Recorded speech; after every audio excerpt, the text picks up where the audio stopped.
அனைவருக்கும் வணக்கம். இந்தியாவுக்கு துரோகம் செய்வதில் மாலத்தீவு இன்னொரு இலங்கையாக மாறி வருது நண்பர்களே. ஆமாம் நண்பர்களே, மீண்டும் மீண்டும் இந்தியாவின் புறமுதுகுல குத்துறதையே குறிக்கோளாக கொண்டிருக்குது மாலத்தீவு. அதை செயல்படுத்தவும் ஆரம்பிச்சிருக்குது. கடந்த 24 மணி நேரங்களுக்குள்ளாக இந்தியாவுக்கு எதிராக 2 முறை இந்தியாவுடைய புறமுதுகுல குத்தி இருக்குது மாலத்தீவு அப்படிங்கிற விஷயம் வெளிவந்திருக்குது.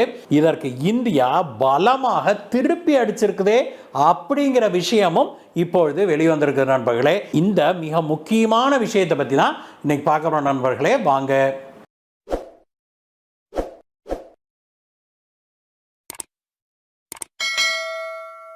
மாலத்தீவுடைய பாராளுமன்ற தேர்தல் முடிவுகள் வெளிவந்து 24 மணி நேரங்கள் கூட ஆகல. அதற்குள்ளாக மாலத்தீவு சீனாவுக்கு ஆதரவாக காய் ஒன்று நகர்த்தி இருக்குது. சீனாவுடைய ஆய்வு கப்பல் ஒன்று ஜியாங் யாங் ஹாங் 3 அப்படிங்கிற ஒரு ஆய்வு கப்பல், சீனாவுடைய இராணுவத்துக்கு கடற்படைக்கு சொந்தமான கப்பல் அது. அந்த கப்பல் வந்து ஆய்வு மேற்கொள்றான் அப்படின்னு கிட்டத்தட்ட 2-3 மாதங்களுக்கு முன்பு ஒரு முறை மாலத்தீவுக்கு வந்துட்டு வெளியில போச்சு. மாலத்தீவுல சில நாட்கள் நிறுத்தப்பட்டிருந்த அந்த ஆய்வு கப்பல் அதற்கு பிறகு மாலத்தீவுடைய கடல் எல்லையை தாண்டி சர்வதேச கடல் பரப்புல அது ஆய்வுகளை மேற்கொண்டு வந்தது. கடந்த 2 மாத காலமாக அப்படித்தான் சர்வதேச கடல் பகுதியிலேயே சுத்திக்கிட்டு இருந்த இந்த கப்பல் மாலத்தீவு அதிபர் முய்சுவுடைய கட்சி மிக பெரும்பான்மையை பெற்று அங்க தேர்தலில் ஜெயிச்சிருச்சுங்கிற ரிசல்ட் வெளிவந்த 24 மணி நேரங்களுக்குள்ளாக மீண்டும் மாலத்தீவுக்குள்ள வர்றதுக்கு மாலத்தீவு அதிபர் இதற்கு அனுமதி வழங்கியிருக்கிறாரு. நேற்றைய தினம் இந்த கப்பல் மாலத்தீவை வந்து அடைந்தது நண்பர்களே. நேற்றைய தினம் மாலத்தீவுடைய திலாஃபுஷி இண்டஸ்ட்ரியல் ஐலண்டுல அங்க இருக்கிற ஒரு ஹார்பர்ல கொண்டு வந்து இந்த கப்பலை நிறுத்தி இருக்கிறாங்க. மாலத்தீவு வெளியிட்ட ஒரு அறிக்கையில் என்ன சொல்லியிருக்கிறாங்கன்னா, இந்த சீனாவுடைய ஆய்வு கப்பல் வந்து மாலத்தீவுக்குள்ள வருவதற்கு அனுமதி வழங்கி இருக்கிறோம். ஆனால் மாலத்தீவு கடல் எல்லை பகுதிக்குள்ள இருக்கும்போது சீனா வந்து எந்த விதமான ஆய்வுகளையும் இந்த கப்பல் மூலமாக மேற்கொள்ளாது அப்படின்னு சொல்லி ஒரு அஷ்யூரன்ஸ் வாங்கிட்டு நாங்கள் அனுமதிச்சிருக்கிறோம் அப்படின்னு சொல்லியிருக்கிறாங்க. இப்படி ஆய்வு கப்பல்களை இலங்கைக்கு முதல்ல அனுப்பிச்சு சீனா. அதற்கு பிறகு இப்பொழுது இலங்கை வந்து கொஞ்சம் முழிச்சுக்கிட்டு ஆய்வு கப்பல்களை விடுறதில்ல சீனாவுடைய. இதெல்லாம் வந்து ஸ்பை ஷிப் அப்படின்னு தான் சொல்லணும். இந்தியாவை வேவு பார்ப்பதற்காக பயன்படுத்தப்படுகிற கப்பல்கள் இவை. இதை வந்து இலங்கை வந்து ஒரு வருஷ காலத்துக்கு நாங்கள் விடமாட்டோம்னு சொன்னாங்க இல்லையா. அதற்கு பிறகு மாலத்தீவு வழியே போய் நீங்கள் வாங்க நாங்கள் விடுறோம் அப்படின்னாங்க. அந்த நாட்டு அதிபரான முகமது மொய்சுவுக்கு இந்தியாவை எதிர்ப்பது தான் முழு நேர வேலையாக இருக்குது. இதைத்தான் அவர் தொடர்ந்து செய்து கொண்டிருக்கிறாரு. இப்பொழுதும் இந்த ஆய்வு கப்பலை உள்ள விட்டதும் இந்திய எதிர்ப்பை தான் ரெஜிஸ்டர் பண்றேன் அப்படின்னு தன்னுடைய மக்களுக்கு காட்டுவதற்காக செய்திருக்கிறாரு அப்படின்னு தான் சொல்றாங்க. சீனாவுடைய இந்த ஆய்வு கப்பலை பொறுத்த வரைக்கும் இது என்னென்ன பண்ணும் அப்படின்னா, இந்த கடல் நீரில் இருக்கிற தாதுக்களை எல்லாம் இது ஆய்வு செய்யும் சொல்றாங்க. அதே மாதிரி கடல் படுகை இருக்குது இல்லையா, அந்த கடல் படுகையை இது வந்து மேப் போட்டுக்கிட்டு இருக்குது அப்படின்னு சொல்றாங்க நண்பர்களே. அது எதுக்கு கடல் படுகையை மேப் போடணும் அப்படின்னு கேட்டீங்கன்னா, நாளைக்கு இந்தியாவோட ஒரு போர் வந்ததுன்னா சீனாவுக்கு இந்த கடல் படுகைகள் எங்கெங்க எவ்வளோ ஆழம் இருக்குது அப்படின்னு தெரிஞ்சாதான் அது வந்து தன்னுடைய நீர்மூழ்கி கப்பல்களை இந்த தண்ணிக்கு அடியில் இந்தியாவை நோக்கி அனுப்ப முடியும். இவ்வளவு நாட்கள் அப்படி ஒரு மேப் இல்லாதனால சீனாவால் விரைந்து தன்னுடைய நீர்மூழ்கி கப்பல்களை இங்கே அனுப்ப முடியாமல் இருந்திருக்குது. இப்பொழுது எப்படியாவது இந்தியாவை சுற்றி இருக்கிற இந்த கடல் பகுதியை, அந்த கடல் படுகையெல்லாம் தான் வந்து மேப் போடுறணும். நாளைக்கு ஏதாவது ஒரு தேவை இருந்தால் டக்கு நாம் வந்து தன்னுடைய சப்மரீன்களை இங்கே அனுப்பிடலாம் அப்படிங்கிற பிளானில் சீனா இருக்குது நண்பர்களே. அதற்கு இப்பொழுது மாலத்தீவும் ஒத்துவுது. நேற்றைய தினமே 2 துரோகம் பண்ணிச்சு மாலத்தீவுன்னு சொன்னோம் இல்லையா. இரண்டாவது என்ன அப்படின்னு பார்த்தோம்னா, இந்தியாவுடைய இந்த மசாலா பொருட்கள் இருக்குது இல்லையா, அந்த பொருட்கள் சிலவற்றை மாலத்தீவு திடீர்னு தடை செய்திருக்குது. அதுலேயும் குறிப்பாக MDH மற்றும் எவரெஸ்ட் உடைய மசாலா பொருட்கள் இருக்குது இல்லையா, இந்த மிளகாய் பொடி, மல்லி பொடி இதெல்லாம் வாங்குறோம்ல, இந்த மாதிரியான பொருட்களுக்கு மாலத்தீவில் இந்த 2 நிறுவனங்களுடைய பொருட்களுக்கு மாலத்தீவில் தடை விதிச்சிருக்குது மாலத்தீவு அரசு. தடை விதிப்பதற்கு முன்பு இந்தியாவோடு இது எந்த விதமான கன்சல்டேஷனும் பண்ணவில்லை, கலந்து கொள்ளவில்லை அப்படிங்கிற அதிர்ச்சிகரமான செய்தியும் நமக்கு வந்திருக்குது. இதற்கு மாலத்தீவு சொல்லுகிற காரணம் என்ன அப்படின்னாக்க இந்த எவரெஸ்ட் மற்றும் MDH பிராண்டுடைய இந்த மசாலா பொருட்களில் எத்திலீன் ஆக்சைடு அப்படிங்கிற ஒரு கேன்சரை உருவாக்கக்கூடிய சில பெஸ்டிசைடுகளுடைய ட்ரேசஸை இதில் நாங்கள் கண்டுபிடிச்சோம் அப்படின்னு சொல்லி மாலத்தீவு அதிகாரிகள் சொல்லியிருக்கிறாங்க.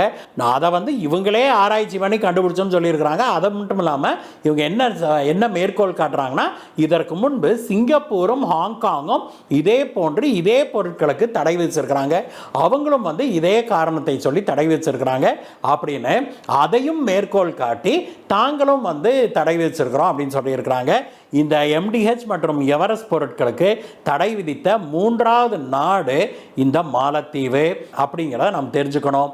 இதில் மிக முக்கியமான விஷயம் என்னன்னா, இத்தனை ஆண்டு காலமாக இந்தியாவுக்கு ஆதரவாக நின்று கொண்டிருந்த மாலத்தீவு இந்தியாவிடம் எல்லா விஷயத்திலையும், ஏன் குடிக்க தண்ணி இல்லாத ஒரு காலகட்டத்தில் கூட இந்தியா இங்கிருந்து ஏரோப்ளைனா தண்ணியோடு போய் இறக்குனாங்க, குடித நீரை கொண்டு போய் விநியோகித்தாங்க மாலத்தீவு மக்களுக்கு. அந்த நன்றியெல்லாம் சுத்தமாக மறந்துவிட்டு இன்றைக்கு இந்திய பொருட்களுக்கு தடை விதிக்கக்கூடிய ஒரு துரோகியாக மாறி இருக்குது மாலத்தீவு. இதற்கெல்லாம் இந்தியா எப்படி பதிலடி கொடுக்க போகுது அப்படின்னு நம்ம பலரும் எதிர்பார்த்து காத்திருந்தோம் நண்பர்களே. அதற்கு இன்றைக்கு நமக்கு தெளிவாக ஒரு விடை கிடைச்சிருக்கு நண்பர்களே. அது என்ன அப்படின்னாக்க, மாலத்தீவு அதிபர் முய்சு வந்து சில மாதங்களுக்கு முன்பு இந்தியாவிடம் ஒரு முக்கியமான கோரிக்கை ஒன்று வச்சிருந்தாரு. இந்தியா வந்து மாலத்தீவுக்கு கொடுத்திருக்கிற கடனை இந்த வருஷம் அவங்க திருப்பி கொடுக்க வேண்டியது இல்லையா, அதை வந்து கொஞ்சம் தள்ளி கொடுங்க, எங்களுக்கு டைம் கொடுங்க. அது மட்டும் இல்லாமல் எதிர்வரும் காலத்தில் நம்ம ஏற்கனவே வாங்கின லோனை திருப்பி அடைக்கிறதுக்கு அந்த காலக்கெடுவெல்லாம் கொடுத்துருப்போம், அதை வந்து ரீஸ்ட்ரக்சர் பண்ணி கொடுங்கன்னு சொல்லி கேட்டிருந்தாங்க. அதை நாங்கள் பரிசீலித்து ஒரு பதில் சொல்கிறோன்னு சொன்ன இந்தியா இப்பொழுது அதற்கு வாய்ப்பில்லை அப்படின்னு இந்திய அதிகாரிகள் சொல்ல ஆரம்பிச்சிருக்கிறாங்க. மாலத்தீவுக்கு ஒருவேளை இந்தியா வந்து இப்படி லோனை ரீஸ்ட்ரக்சர் பண்ணி கொடுக்கல அப்படின்னா மாலத்தீவுக்கு இது மிகப்பெரிய பொருளாதார அடியாக மாறும் அப்படிங்கிறதால எந்த மாற்று கருத்தும் கிடையாது. ஏற்கனவே இந்தியாவுடைய டூரிஸ்டுகள் கிட்டத்தட்ட 40% அளவுக்கு புக்கிங்ஸ் அங்கே குறைஞ்சு போச்சுன்னு சொல்கிறாங்க. அதனால் மாலத்தீவுடைய டூரிஸ்ட் ஏஜென்சிலாம் சேர்ந்து இந்தியாவில் ரோட் ஷோலாம் நடத்துகிறாலாம் பிளான் பண்ணுறாங்க.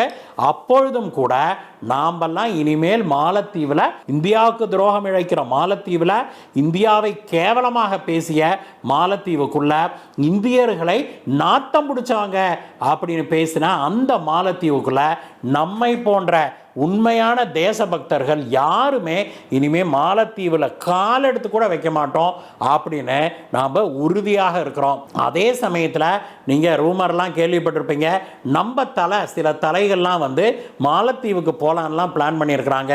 தேசப்பற்று உள்ள யாருமே மாலத்தீவுக்குள்ள கால் எடுத்து கூட வைக்க மாட்டாங்கன்னு இந்தியர்கள் பெருமையாக சொல்லி கொண்டிருக்கிற இந்த காலகட்டத்திலையும் கூட மாலத்தீவுக்கு நம்ம ஊர் தலைவர் ஒருத்தர் போகிறேன்னு சொல்லி அது பெரிய பிரச்சனையான பிறகு இல்லைல்ல நாங்கள் மாலத்தீவுக்கு போகலை, இங்கே கொடைக்கானலுக்கு போகிறோம் அப்படின்னு பிளானை மாற்றின கதையெல்லாம் நமக்கு தெரியும் நண்பர்களே. தேசப்பற்றுங்கிறது எவ்வளவு முக்கியம் அப்படிங்கிறத நாம் சொல்லி யாரும் தெரிஞ்சு கொள்ள வேண்டிய அவசியம் இல்லை. அதெல்லாம் வந்து நம்ம ரத்தத்திலேயே, ஒவ்வொரு இந்தியனுக்கும் ரத்தத்திலேயே ஊறி இருக்குது அப்படிங்கிறத நாம் உணர்கிறோம். எது எப்படி இருந்தாலும் நண்பர்களே, இந்த ஒரு அடி மட்டும் மாலத்தீவுக்கு பத்தாது. இதற்கு மேலாக மாலத்தீவுக்கு பல சலுகைகளை இந்தியா கொடுத்து வருது. உதாரணத்துக்கு மாலத்தீவில் எந்த எமர்ஜென்சியாக இருந்தாலும், மெடிக்கல் எமர்ஜென்சியாக இருந்தால் அவர்கள் உடனடியாக இந்தியாவுக்கு பறந்து வந்து இந்தியாவில் சலுகை விலையில் அவங்களுக்கு மெடிக்கல் ட்ரீட்மெண்ட்லாம் கொடுக்கப்படுது. இந்தியாவுக்கு அவர்கள் வருவதற்கு போவதற்கும் இந்தியா பல வசதிகளை செய்து கொடுத்துருக்குது. மாலத்தீவுடைய மிக முக்கியமான மெடிக்கல் டெஸ்டினேஷனே இந்தியா தான். இதை வந்து இந்தியா இனிமேலும் என்கரேஜ் பண்ணக்கூடாது அப்படிங்கிறது நம்முடைய அவாவாக இருக்குது. அதே போல் மாலத்தீவுக்கு மிகப்பெரிய அளவில் அத்தியாவசிய பொருட்களை வழங்கி வருவது இந்தியா தான். அதையும் வந்து இந்தியா வந்து மறுபரிசீலனை செய்ய வேணும். சீனாவுக்கு தான் உங்களுடைய விசுவாசம் அப்படின்னா சீனாக்காரனே வந்து எல்லாத்தையும் செய்யட்டுமே அப்படிங்கிறதா நம்முடைய நிலைப்பாடாக இருக்குது. ஆனால் அது நல்ல ராஜதந்திரமா அப்படிங்கிறது நம்முடைய பிரதமர் திரு நரேந்திர மோடி அவர்களும் நம்முடைய வெளியுறவுத்துறை அமைச்சர் திரு ஜெய்சங்கர் அவர்களும் முடிவு செய்வார்கள் அப்படிங்கிறது நமக்கு தெரியும். இந்த தேசத்துக்கு, நம்முடைய தேசத்துக்கு, இந்த பாரத தேசத்துக்கு என்ன முக்கியமோ, என்ன தேவையோ அதை அறிந்து, அதை நன்கு அறிந்து அவர்கள் செயல்பட்டு வர்றாங்க. உண்மையிலேயே அவர்களுக்கு நம்முடைய பாராட்டுக்கள். இந்த வீடியோவை பற்றிய உங்களுடைய கருத்துக்களை சொல்லுங்கள் நண்பர்களே. மீண்டும் உங்களை வேற ஒரு வீடியோ சந்திக்கிறேன் கைஸ். Bye bye.